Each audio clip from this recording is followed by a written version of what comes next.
चुड़ैल और बच्चे। कुंदन अपनी पत्नी पारो और दो बच्चों मुन्ना और रिया के साथ रहता है। चारों का परिवार अच्छा खासा खुशहाल चल रहा था, लेकिन एक दिन उसकी पत्नी पारो सीढ़ियों से फिसलकर गिर गई और अस्पताल पहुंचने से पहले ही उसने दम तोड़ दिया। कुंदन की जिंदगी तो जैसे वीरान हो गई। बच्चे भी बहुत दुखी रहने लगे। इसी तरह देखते देखते एक साल बीत गया। एक दिन कुंदन का मित्र उनसे मिलने आया। अरे कुंदन, तुम इन बच्चों के लिए दूसरी शादी कर लो। कम से कम बच्चों की ठीक से परवरिश तो हो जाएगी। मित्र के बार बार समझाने पर कुंदन तैयार हो जाता है। नई माँ रूपा शुरू में बच्चों और कुंदन का बहुत ख्याल रखती है, पर 6-7 महीने बाद ही वो कुंदन के जाने के बाद आराम से सो जाती। और जब मुन्ना और रिया स्कूल से आते तो, ए रिया, जल्दी से पूरे घर की सफाई कर और बर्तन धो दे, तभी खाना मिलेगा। और मुन्ना, जाकर छत की धुलाई कर। वो बच्चों से ही घर का सारा काम करवाती है। उन्हें खाना भी ठीक से नहीं देती। खुद के लिए और कुंदन के लिए वो बढ़िया बढ़िया पकवान बनाती। जब रात को कुंदन काम से वापस आता तो अरे, बच्चों ने खाना खा लिया? उनको तो मैंने कब का खिला पिलाकर सोने भेज दिया है। कितना ख्याल रखती है ये बच्चों का। एक दिन जब रूपा सो रही थी, मुन्ना देखता है कि रसोई की अलमारी में मिठाई रखी है, लेकिन वो वहां तक पहुंच नहीं पाता। तो वो अपनी बहन को बुलाकर लाता है। मैं घोड़ा बन जाता हूँ, तुम मेरे ऊपर चढ़कर वो मिठाई उतार दो। उन्होंने मिठाई उतारी और खा ली। अचानक मिठाई का डिब्बा रिया के हाथ से नीचे गिर जाता है और बिखर जाता है। आवाज सुनकर रूपा भागते हुए आती है। उसने आओ देखा न ताव और दोनों की खूब पिटाई कर दी। जब देखो तब भूखे ही रहते हैं ये बच्चे, न जाने इनका पेट है कि कुआं। बच्चे खूब देर तक रोते रहते हैं, लेकिन फिर आपस में ही बातें और मजाक करके एक दूसरे का मन बहलाने लगते हैं। रिया, जब मैं बड़ा हो जाऊंगा ना तो एक मिठाई की दुकान खोल लूंगा। पहले हम लोग खूब सारी मिठाइयाँ खाएंगे और फिर बेचेंगे। मुन्ना, मेरी तो शादी हो जाएगी, तुम अकेले ही सारी मिठाइयाँ खाओगे ना? अरे हाँ रे, तब तक तो मेरी भी शादी हो जाएगी। कुंदन जब घर आता है तब उसकी माँ बच्चों की खूब शिकायत करती है। अरे बच्चों, तुम्हारी माँ तुम्हारा कितना ध्यान रखती है। आखिर क्या कमी है तुम दोनों को? पिताजी, उनकी बात पूरी भी नहीं हो पाती कि हाँ कह दो कि मैं तुम्हें खाना नहीं देती, सारे दिन घर के काम करवाती हूँ, कह दो ना। मुन्ना चुपचाप खड़ा रहता है। अब तो हम दोनों को पिताजी से बात भी नहीं करने देती। नहीं माँ। मुन्ना और रिया बहुत दुखी होते हैं। रात को इन बच्चों ने नाक में दम कर दिया है, तुम इन्हें लेकर जाओ और कहीं जंगल में छोड़कर आओ। अरे ये क्या कर रही हो तुम? ये दोनों मेरे जिगर के टुकड़े हैं, इनके बिना मैं कैसे रहूंगा? कुंदन को बार बार समझाने पर भी जब वो नहीं मानता, तब उसे एक उपाय सूझता है। कुछ दिनों तक वो बच्चों के साथ खूब अच्छे व्यवहार का नाटक करती है। बच्चे खूब खुश रहते हैं। एक दिन, सुनो, जल्दी से नाश्ता लगाओ, मुझे 2 दिन के लिए शहर जाना है। रूपा बहुत खुश होती है। वो सोचती है कि ये तो बच्चों को जंगल में छोड़कर आने से रहा, मैं ही इन्हें छोड़ आती हूँ। कुंदन के जाने के बाद, बच्चे चलो, आज हम तुम्हारी नानी के घर चलते हैं। बहुत देर तक चलते चलते जब वो सब घने जंगल में पहुंच जाते हैं तब, माँ, इधर का नानी का घर है, लगता है हम रास्ता भूल गए हैं। अच्छा, तुम लोग यहीं रुको, मैं रास्ता पूछकर थोड़ी देर में आती हूँ। हाँ, ये कहकर रूपा उन्हें वहीं छोड़कर चली जाती है।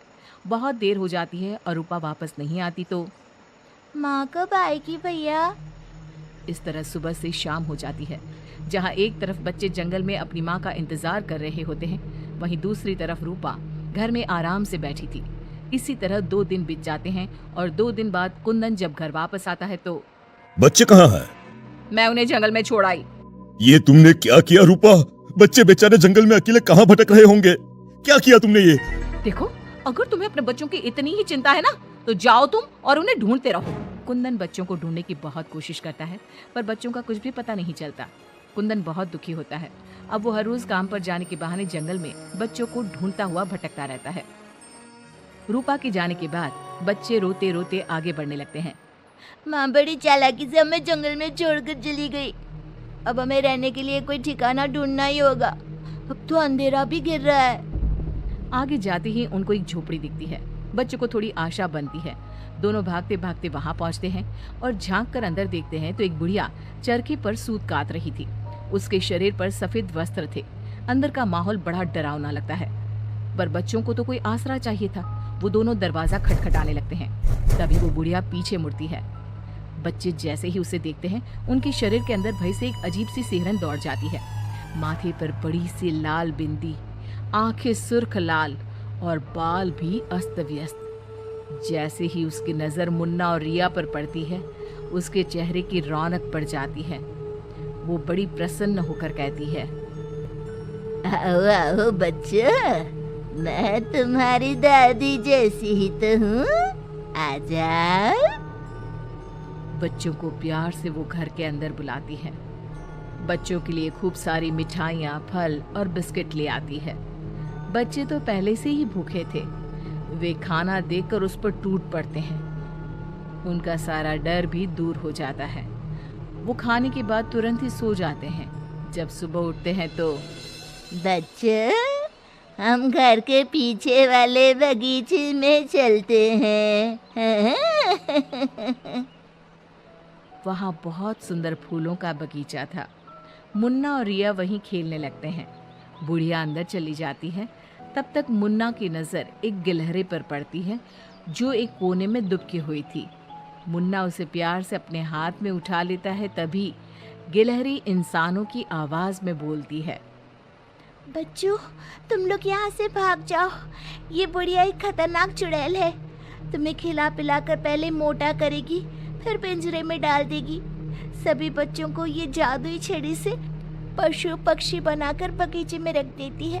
एक एक करके अपनी जादू की छड़ी से सबको बेहोश कर देती है और कढ़ाई में तेल गरम करके पकोड़े बनाकर खा जाती है। इसके पास एक आदमकद का पिंजरा है, ये खुद उसकी सफाई करती है। ये कहकर गिलहरी जमीन पर कूद जाती है। जब दोनों घर में जाते हैं तो देखते हैं कि बुढ़िया पिंजरे की सफाई कर रही थी और उसके मुंह पर खून लगा था। बच्चों को देखते ही अपना मुंह पोंछने लगती है वो। रिया चारों तरफ जादू की छड़ी ढूंढने के लिए नजर दौड़ाने लगती है। अचानक उसे जादू की छड़ी दिखाई देती है और वो दोनों लपट कर वो छड़ी उठा लेते हैं। जादुई छड़ी, पिंजरा बंद कर दो। पिंजरा बंद हो जाता है। पिंजरा बंद होते ही वो बुढ़िया एक खतरनाक चुड़ैल बन जाती है और चीखने लगती है। दादी, आज तुम भी पिंजरे में बंद होने का मजा उठा लो ना। दोनों हंसते हैं। दादी दादी, यही वो जादुई छड़ी है ना जिससे तुम सब बच्चों को चूहा, बिल्ली और गिलहरी बनाती हो? बोलो, तुमको क्या बनना है? मुझे बाहर निकाल, वरना मैं तेरा खून पी जाऊंगी। छड़ी मेरे हवाले कर दे। दादी, पिंजरे में कुछ खाने को दो। ये लो, तब तक आम की गुठलियाँ चूसो, इनमें अभी भी बहुत रस बचा है। दोनों आम की ढेर सारी गुठलियाँ पिंजरे में फेंक देते हैं। एक बार मैं बाहर आ जाऊं ना, तुम दोनों के पकोड़े बनाकर चबा जाऊंगी। चे काली कलकत्ते वाली, तेरा वचन न जाए खाली। जादुई छड़ी, इस चुड़ैल को मछली बना दो। जादुई छड़ी, एक बड़े से कढ़ाई में तेल गरम कर दो। जादुई छड़ी चुड़ैल को मछली बना देती है। दोनों उसे उठाकर एक बाल्टी में डाल देते हैं। कढ़ाई में तेल गरम हो रहा होता है। मुन्ना और रिया दौड़कर बगीचे में जाते हैं। वहाँ बहुत सारे जानवर और पक्षी होते हैं। जादुई छड़ी, इन सारे लोगों को इनके असली रूप में बदल दो। तभी सारे जानवर और पक्षी बच्चों में बदल जाते हैं। सब कमरे में आ जाते हैं। हमें इस चुड़ैल ने बहुत तड़पाया है, चलो आज इसको मजा चखाते हैं। जादुई छड़ी, इस चुड़ैल को पिंजरे में डालकर फिर चुड़ैल बना दो। पिंजरे में कैद होकर चुड़ैल फिर चिल्लाने लगती है, ये सारे के सारे शैतान कैसे यहाँ आ गए? जैसे तुम पिंजरे में बंद हो गई, वैसे ही हम सब भी यहाँ आ गए। सभी बच्चों ने पिंजरे में ठंडा ठंडा पानी फेंकना शुरू कर दिया। चुड़ैल, पहले तुम नहा लो, फिर हम तुम्हें मछली बनाकर पकौड़े बनाकर खा जाएंगे। सभी बच्चे ताली बजाकर खूब हंसते हैं। बच्चों मुझे माफ कर दो, मैं कभी ऐसा नहीं करूंगी। एक बार मुझे पिंजरे से निकाल दो। दोस्तों, क्या हमें इस चुड़ैल की चिकनी चुपड़ी बातों में आना चाहिए? नहीं, बिल्कुल नहीं, नहीं, बिल्कुल नहीं। मुन्ना जोर से छड़ी फटकारता है। जादुई छड़ी, इस चुड़ैल को मछली बनाकर कढ़ाई में डाल दो। मछली की कढ़ाई में गिरते ही बहुत तेज आवाज होती है, जैसे कहीं बिजली चमकी हो। सभी बच्चे डरकर एक दूसरे से चिपक जाते हैं। मछली का आकार बहुत बड़ी सी चुड़ैल का हो जाता है। वो बार बार कढ़ाई से निकलने की कोशिश करती है। सभी बच्चे मिलकर उसे फिर कढ़ाई में ढकेल देते हैं। अंत में वो गर्म तेल में जलकर मर जाती है। सब बच्चे खुश होकर तालियां बजाने लगते हैं। मुन्ना जादू की छड़ी की सहायता से सभी बच्चों के साथ शहर आ जाता है। जब वे अपने घर पहुंचते हैं तब पिताजी, हम आ गए। कुंदन उनकी आवाज सुनते ही भागता हुआ आता है। बच्चों को देखकर उसकी आंखों से झरझर आंसू गिरने लगते हैं। पिताजी, आप रोइए मत, अब हमारे दुख के दिन खत्म हो गए हैं। मुन्ना कुंदन को सारी बात बताता है। जादुई छड़ी पाकर उनके सारे कष्ट खत्म हो जाते हैं। अब तो नई माँ भी उनको